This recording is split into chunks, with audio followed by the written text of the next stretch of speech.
बारे में थोड़ा बता देते अब तक की क्या अपडेट है।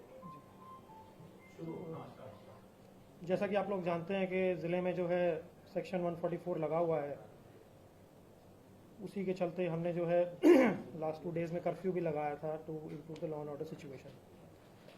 उसी कड़ी में जो है 14 पैरामिलिट्री फोर्सेस यहाँ स्टेशन हैं आज की डेट में। 12 कंपनियाँ डिप्लॉयड हैं, 2 कंपनियाँ रिजर्व में हैं। साथ ही साथ हमारे हरियाणा पुलिस की भी ऑलमोस्ट 20 कंपनियाँ यहाँ डिप्लॉयड हैं। हमारे पुलिस जो हमारा पुलिस विभाग है उसमें डिस्ट्रिक्ट एसपी के अलावा जो है हमारे 6 और आईपीएस ऑफिसर्स हैं, वो been deputed on here on various duties. साथ ही साथ जो है मुख्य सचिव कार्यालय द्वारा और डीजीपी कार्यालय द्वारा जो है इसकी समय समय पे समीक्षा की जा रही है। उसी कड़ी में लॉ एंड ऑर्डर की सिचुएशन को इम्प्रूवमेंट देखते हुए हमने जो है आज निर्णय लिया सुबह कि कर्फ्यू का जो टाइमिंग्स है इसको हम आज रिलैक्स करेंगे, 3 से 5 बजे तक के लिए रिलैक्स करेंगे। And going forward depending on के आज की जो है व्यवस्था कैसी रहती है उसके हिसाब से आज शाम को हम कॉल लेंगे कल और आने वाले समय के लिए। तो एज़ फार एज न्यू जो नए ऑर्डर्स हमने करे हैं उसकी कड़ी में ये हैं। इसके पश्चात अगर आपके कोई इसमें सवाल हैं और बाकी जो इन्वेस्टिगेशन संबंधित पार्ट है वो आप जो हमारे सुपरिटेंडेंट पुलिस हैं श्री गोविंद सिंगला जी, आप उनको एड्रेस कर सकते हैं। सर आपने बताया उसके टाइमिंग में रिलैक्स जो भी देंगे आप जी, क्या टाइमिंग है? क्या आज हमने 3 से 5 बजे तक का जो है रिलैक्सेशन दिया है और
थी 31 तारीख से, तो कल उसकी भी समीक्षा करके अगर उसको बढ़ाने की ज़रूरत पड़ेगी तो बढ़ाएंगे और अगर law and order situation improve रही तो उसको भी जो है हम वापस वापस करवाएंगे।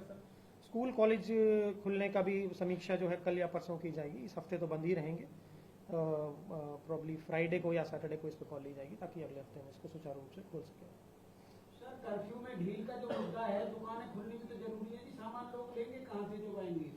तो इसकी जी इसकी जो हमने मीटिंग सभी कर ली थी जिसमें हमने मार्केट एसोसिएशन, मंडियों से, जो हमारे दूध के जो बूथ हैं जो वीटा से हमारी सप्लाई फरीदाबाद से होती है, तो उनको हमने सुबह ही ये दिशा निर्देश दे दिए थे कि प्रॉपर स्टॉकिंग कर ली जाए, प्रॉपर अपने जितने वेंडर्स हैं उनसे संपर्क साध लिया जाए ताकि जब दुकानें खुलें तो लोगों को जो है समयबद्ध तरीके से सामान मिल जाए।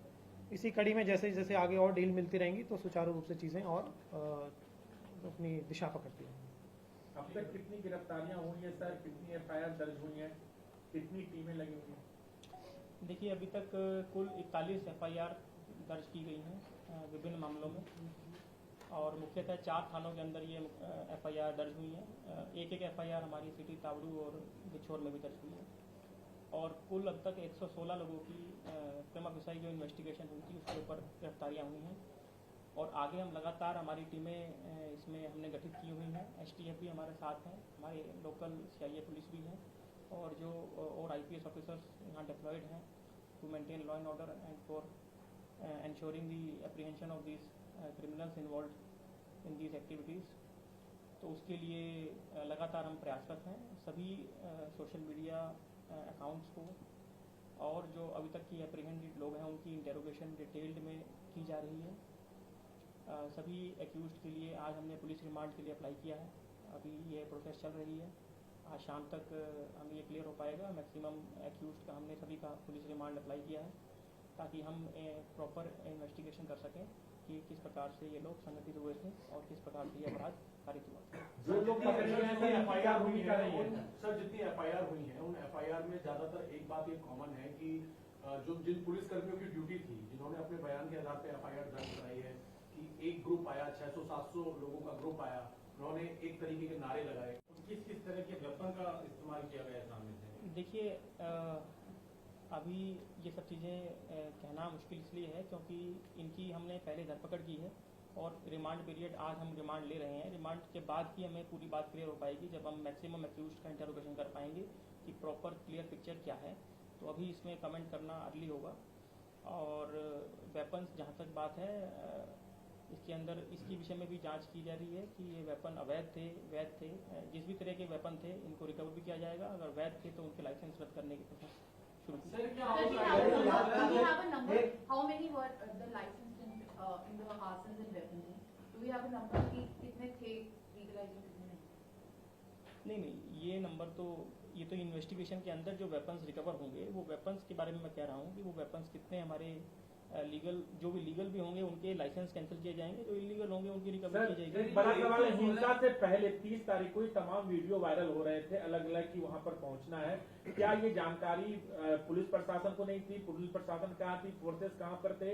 और जिस वजह से ये हिंसा इतनी बड़ी हो गई, और क्या पुलिस सो रही थी सर? क्या पुलिस को जानकारी नहीं थी? भड़काऊ जो सोशल मीडिया पे चल रहा था, इस तरह की बातें थी, तो क्या उनकी भी कहीं इसमें इन्वेस्टिगेशन चल रही है? क्या उनकी भी कोई गिरफ्तारी हुई है? खासतौर पे जैसे बिट्टू बजरंगी हैं, उन्होंने कुछ गलत अल्फाज कहते हैं कि मैं ससुराल जा रहा हूँ, कई चीजें हैं।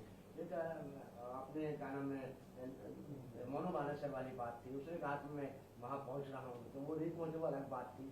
तो क्या इनकी भी बातें दोनों तरफ से उनको भी चेतावनी दी है, खासतौर पे जिसकी वजह से भड़का है, जो हालात हुए हैं? क्या देखिए, ऐसा है कि इस तरह की यात्राएं पहले भी विभाग में हुई हैं और बहुत पीसफुल तरीके से यात्रा कंडक्ट हुई है। पुलिस फोर्स हमेशा से मुस्तैदी से काम करती आ रही है और पूरी डिप्लॉयमेंट हमारी इस बार भी थी। करीब 800 के करीब टोटल मैन पावर पूरी यात्रा में डिप्लॉयड थी। क्योंकि यात्रा का स्पैन लंबा था तो जाहिर सी बात है कि फोर्स जो है अलग अलग एरियाज में डिप्लॉयड थी। तो पुलिस ने पूरी तरह से अपनी कोशिश की थी कि किसी भी तरह की अनटूवर्ड इंसिडेंट ना हो। इस तरह के पहले भी बहुत सारे इश्यूज हुए हैं जहाँ पर पुलिस ने इसी प्रकार से मुस्तैदी से काम करते हुए और लॉ एंड ऑर्डर को बचाया है। लेकिन समटाइम्स थिंग्स जो है वो जिस तरह का रिएक्शन यहाँ से आया उसमें ये वायलेंस हुई है और यही हमारा इन्वेस्टिगेशन का विषय है कि ये किस प्रकार से हुआ। सर, लगातार वीडियो वायरल हो रहे हैं, ऑडियो सामने आ रहे हैं जिसमें कह रहा है कि यहाँ मंदिर के पास पहुंचिए, वहां पे लोग इकट्ठा हो रहे हैं, तमाम मैसेज आ रहे हैं सोशल मीडिया। इस चीज से क्योंकि हम खुद मौके पे थे, हमने देखा हिंसा को शुरू होते हुए और अंत तक हम देखे तो एक्शन होने में काफी डिले हो गया। लोगों का आरोप है कि पुलिस 1 घंटे लेट 25,000 पहुंची। लोगों का आने का दावा था, सिर्फ 800 लोगों की फोर्स, क्या ये पूरी थी? नहीं, मैं जवाब देता हूँ इस चीज़ का कि जैसा कि मेरे साथी वरुण ने बताया कि इस टाइप की और भी यात्रा जो है यहाँ पे कोई पहली दफ़े नहीं है कि इस टाइप की यात्रा हुई है। पिछले साल भी यात्रा हुई थी, इस कड़ी में इस साल भी इस टाइप की यात्राएं हुई हैं। इस टाइप की यात्रा जब होती है तो पूरे रूट को सेक्टर्स में डिवाइड किया जाता है, पर्याप्त मात्रा में पुलिस फोर्स लगाई जाती है, ड्यूटी मजिस्ट्रेट्स लगाए जाते हैं। परंतु ये जैसा कि इन्होंने बताया, ये जांच का विषय है कि एकदम से ऐसे कैसे फ्लेयर अप हो गया कि इतने व्यक्ति वहां पे पहुंच गए। ये जरूर हम मानते हैं कि जैसे हमारी पीस कमेटी की जो मीटिंग है, इस जैसे जितनी भी इस टाइप की रैलियां जो होती हैं उससे पहले पीस कमेटी मीटिंग्स भी होती हैं। तो इसमें भी 27 तारीख को पीस कमेटी की मीटिंग हुई जिसमें कि दोनों समुदाय के लोग मौजूद थे। कुल लगभग 30 से 35 व्यक्तियों की उसमें भागीदारी थी और ये कोई पहली पीस कमेटी मीटिंग नहीं है। हम ऑलमोस्ट एवरी फोर्टनाइट या 15-20 दिन में एक हमारी रेगुलर मीटिंग भी होती है, इन एडिशन टू जो ये इसी यात्रा के अगर संबंध में मैं कहूँ तो पीस कमेटी की मीटिंग भी हुई है। उसमें भी सारे विषय जो है डिस्कस हुए हैं, उसमें भी जो लोगों ने बातें रखी थी वो भी डिस्कस हुई हैं। फिर यात्रा जिस प्रकार से हमने बताया कि इस प्रकार की यात्रा पहले भी हुई हैं और उसी के चलते उसी की कड़ी में जो है सारी तैयारियां और कार्रवाई इसमें की गई। अब ये जांच का विषय है कि एकदम से जो है ऐसे कैसे एक इंस्टेंस एक जगह पे कैसे फ्लेयर अप हुआ, ये जांच चल रही है। जैसी जांच का उसमें कोई वो आएगा तो हम आउटसाइडर की भूमिका भी सामने आ रही है, क्या लोकल लोग हैं या ये दोनों पहलू जो हैं ये इन्वेस्टिगेट किए जा रहे हैं कि इसमें आउटसाइडर्स भी थे या यहाँ पे लोकल लोग भी थे। सर, 2 साल पहले सर 116 लोग जो गिरफ्तार किए गए हैं अभी तक, क्या कौन है वो लोग, क्या उनकी पहचान हो पाई है और कितनी उसमें महिलाएं हैं, कितने उसमें पुरुष हैं, अगर आप इस पे थोड़ा सा बता क्या इनका आपराधिक बैकग्राउंड है जो पकड़े गए हैं कुछ लोगों का? देखिए, आपराधिक बैकग्राउंड का भी चेक टाइम लगता है, आपराधिक बैकग्राउंड को चेक करने के लिए उनके हमें कई सारे पोर्टल्स के ऊपर, प्लस वो जिस जगह के रेजिडेंट हैं उस थाने के भी हमें उसके रिकॉर्ड चेक करने पड़ते हैं। तो आपराधिक रिकॉर्ड अभी तक हमारे पास उसकी पुष्टि नहीं हो पाई है। और इसमें महिलाएं नहीं हैं, इसमें युवा वर्ग है और सभी लोकलाइट हैं। तो अभी इसके अंदर बाकी लोगों की जो भूमिका है, जो बाहर से बात की जा रही है कि बाहर के जो लोगों की इन्वॉल्वमेंट है, उसकी हम जांच कर रहे हैं। पुलिस मुस्तैदी से लगी हुई है, सभी टीमें इसमें जो हमारी CIA की भी हैं और जो STF की भी हैं, वो पूरी तरह से इसमें हर एंगल को जांच कर रहे हैं और बहुत जल्दी जो है हम आपको पूरी जांच का विषय तो ये है कि साइबर अपराध